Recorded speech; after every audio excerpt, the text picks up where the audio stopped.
भगवान महावीर कहते हैं भोजन की विविध प्रकार की सामग्री हमारे सामने तैयार हो, फिर भी इच्छा पूर्वक इन सब सामग्रियों का परित्याग करके मन को संकल्पित करना और पचखान लेना, ये तपस्या है। अगर भूखे रहने को, भोजन न मिलने को तपस्या कहा जाता तो दुनिया भर के वे सभी अभावग्रस्त लोग जो भोजन के अभाव में मरते हैं, वे सभी उपवास के तपस्वी कहलाते। भगवान महावीर ने कहा जब भोजन न मिले और भूखा रहना पड़े तो वो लंघन है, वो मजबूरी है, वो लाचारी है, वो ऐच्छिक यानी अपने अंदर की भावनाओं के अनुसार उपवास की आराधना नहीं है। लेकिन सब कुछ सामने हाजिर हो, भोग हो, उपभोग हो, नाना प्रकार की खाद्य सामग्रियां हो और वो सब हम पहले खा चुके हों, सबके स्वाद को हम पहचानते हों, बावजूद इसके अच्छा मनोयोग प्राप्त करके, वर्षावास का समय पा करके, कोई तिथि का आलंबन लेकर के, गुरु की प्रेरणाओं से भगवान महावीर के पथ पर साधना का दिया जलाना, संकल्पित होना, पचकान लेकर के आगे बढ़ना, वो है तपस्या। सामान्य से सामान्य तप होता है एकासना, सिर्फ एक समय आहार करना, बैठ करके आहार करना, उसमें सचित का आहार न करना, जीव वाला आहार न करना, निर्जीव आहार लेकर के इस उदर पूर्ति करने का प्रयत्न करना,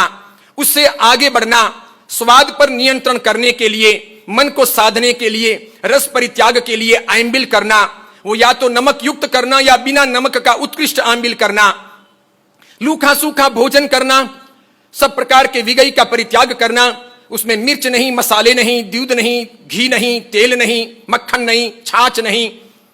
इस प्रकार की सब प्रकार की स्वादिष्ट वस्तुओं का परित्याग करके बिल्कुल लूखा सूखा भोजन करना और वो भी एक दफा करना,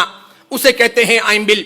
4 प्रकार के आहार का परित्याग करना, असन, पान, खादिम, स्वादिम। असन कहते हैं सब प्रकार के अन्न को, पान कहते हैं जल को, पानी को, नीर को।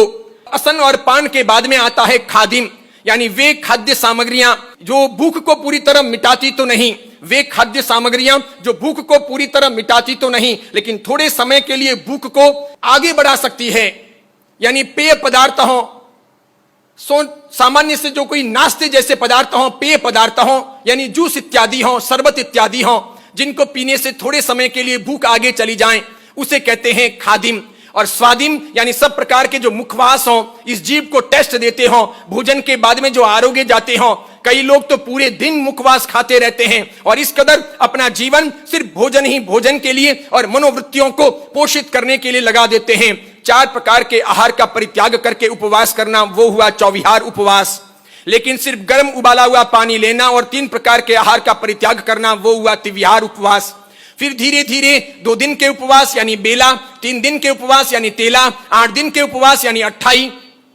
फिर 16 उपवास, 30 उपवास या उससे अधिक उपवास करने का प्रयत्न करना।